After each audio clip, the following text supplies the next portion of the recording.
Good morning and welcome to Monday Zoom. Today, we'll wait just a second because Stacy's popping on. Good morning, Stacy. Morning. So welcome to Monday Zoom. Today we're going to be finishing up our medical insurance review that's based on the NCCT.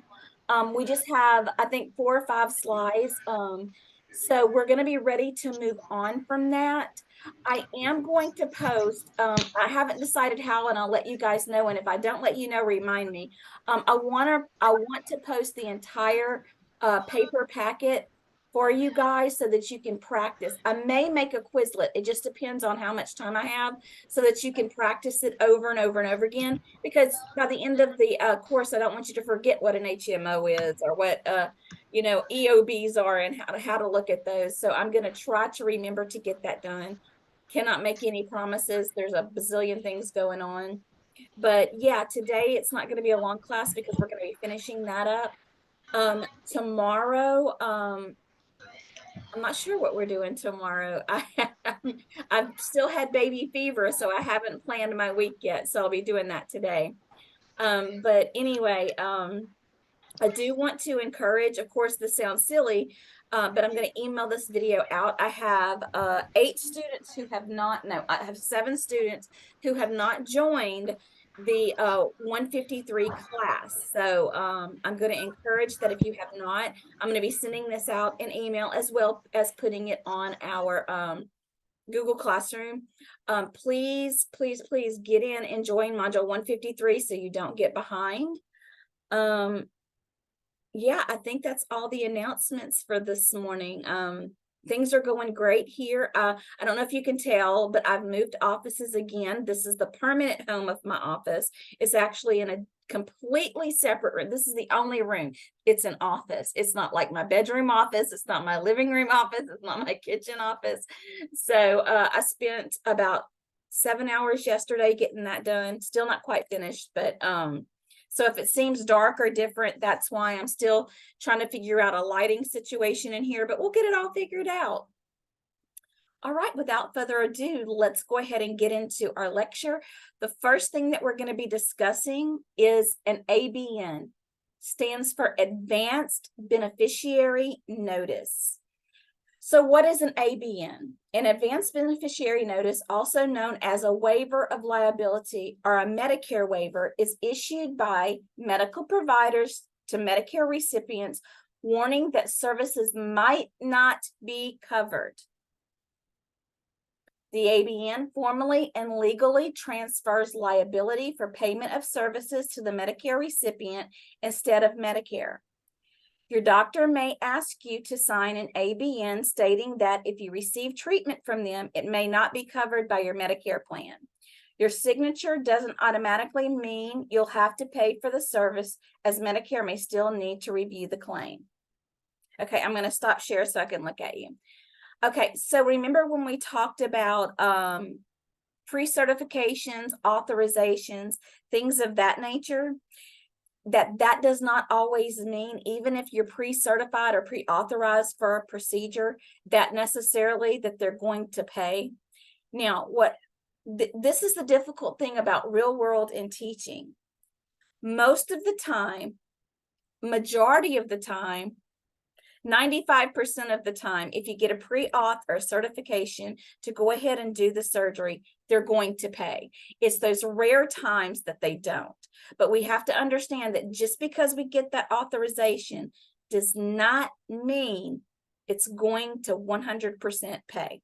The same thing with an advanced beneficiary notice for a Medicare patient. If they sign the ABN stating that if Medicare doesn't pay, then you have to, it doesn't mean Medicare is not going to pay. The doctor is just covering all bases.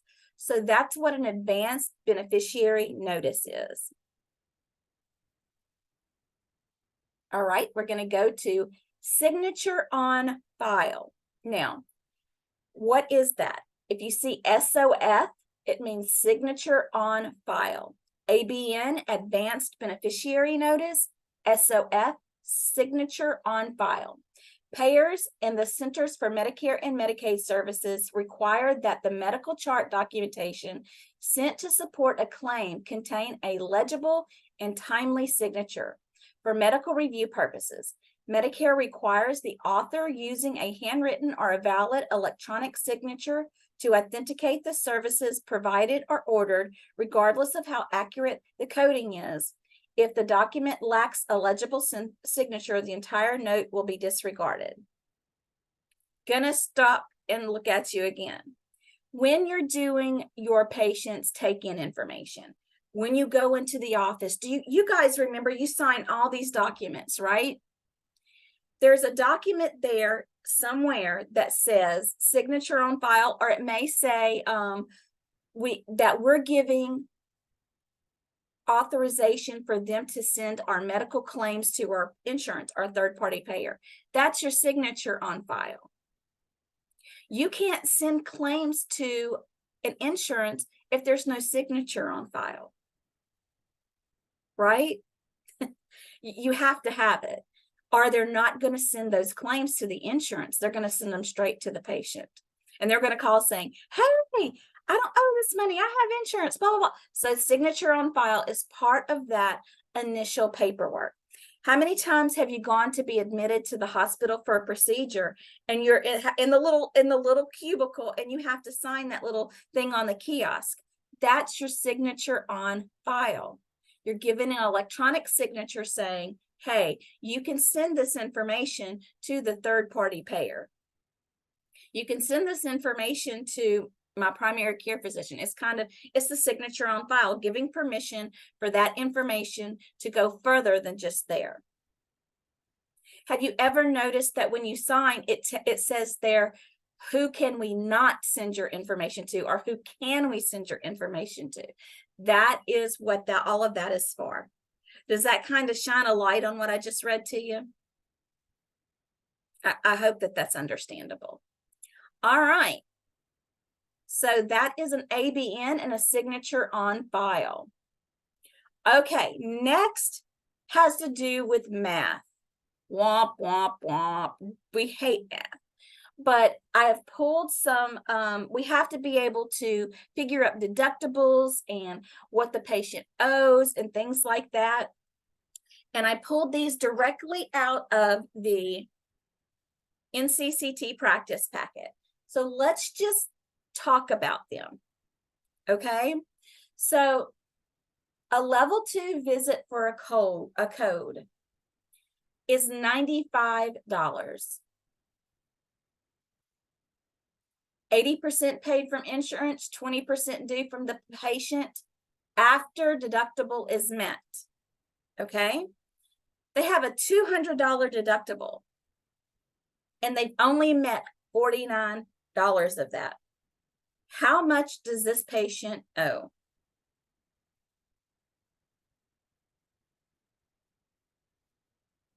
They have to pay 100% of it until they meet their deductible. So it's $95. They have not met their deductible. So what do they have to pay? $151.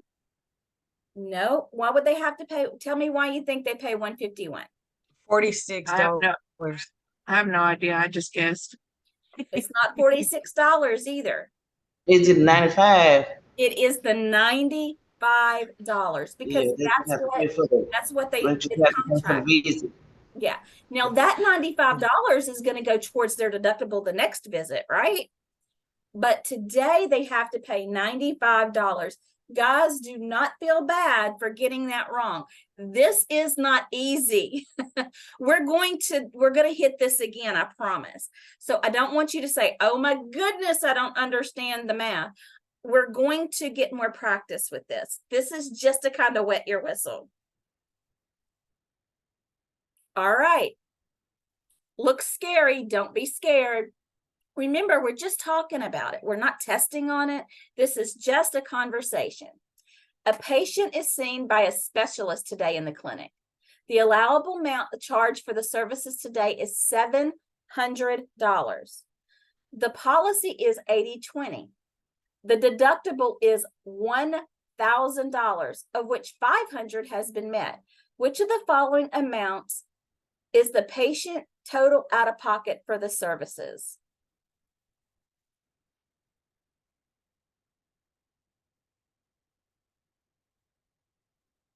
Okay, so it's 700, right? Right. They've met $500 of their deductible. So they need $500 more to meet their deductible. So how much are they going to have to pay today?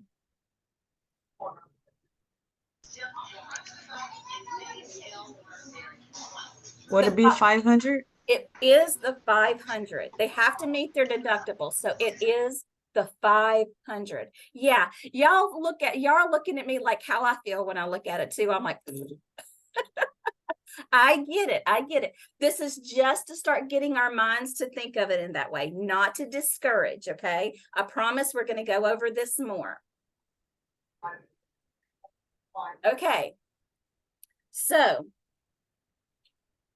charges billed to the insurance company were for a total of $250, but they only allowed 150. And the patient has a 90-10 plan. Which of the following is the current insurance due from the patient? B 15. Markira, come on. Y'all, Markira does billing already, and so she's probably going to have to teach us how to do this. When I did billing and coding, I didn't have to do any of this stuff. And so every time I have to come around to it, it's like learning a new thing again. So she is right. It is $15 because it's a 90-10 plan. Insurance pays 90 and you pay 10. So 10% of 150 is 15. Does that make sense, everybody? Yes.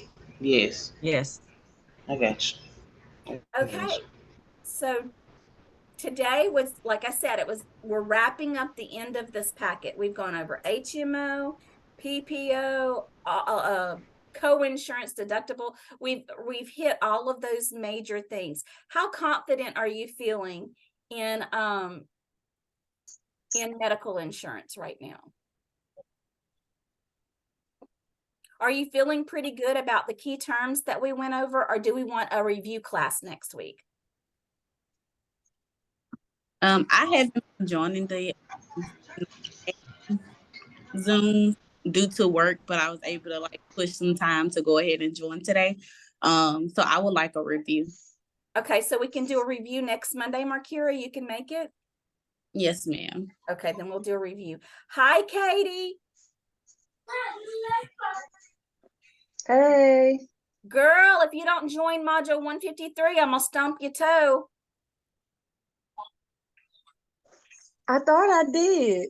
Nope, I have your name on my list. You're not in module 153 on Google Classroom. I did send you an invite out again, so try it again. If it doesn't work, then I'll get with you. That's what I thought. Something must have had gone wrong because, you're usually Yeah, because I went on at 9 looking for things and I didn't see anything. Then I just went in my email and I saw something different, so I just clicked on it.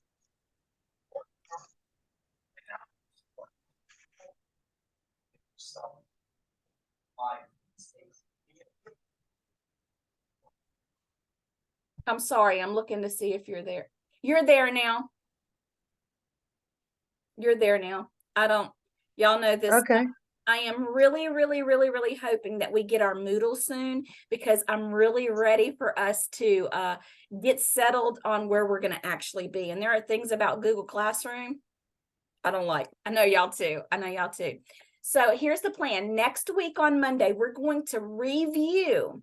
Now, the way that we may review is I may pull up that packet and we may answer all the questions that are there and kind of review that way, because, I've pulled out each question as we've gone over it. So that's what we'll do next week. We'll go through that whole packet.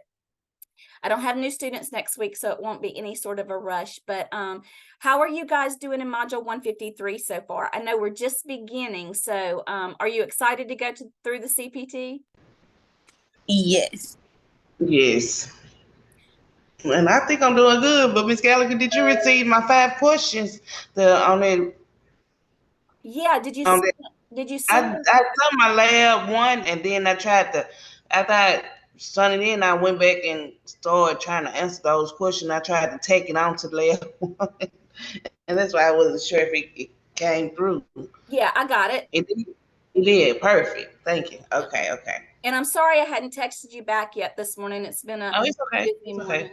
morning. But I love CPT coding. I enjoy it a lot more than ICD-10, and I'm going to tell y'all are going to like it. You're Yeah. going to like it. Today, I actually had a call from an insurance company, and we was discussing a claim that was basically coded incorrectly. So I was like, oh my God, I'm actually looking at the claim, and I see where they had the ICD-10 code, and I also see where they had like the CPT code. So I was like, yeah, I remember this from doing this in class. So it was nice.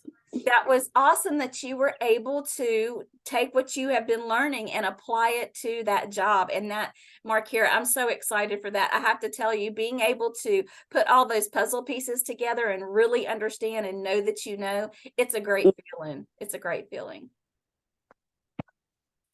All right, everybody. Well, I'm going to let you go for today. You guys send me up positive thoughts with a group of new students coming in today. I'm sure it'll be great. And if you need anything, let me know. I will see you at 9 o'clock in the morning for a longer class, I promise. Today we were just finishing up that packet. So I will see you tomorrow. And if you need anything, reach out to me. All right. Yes, ma'am. Bye. Enjoy your grandbaby. Have a great day. You too.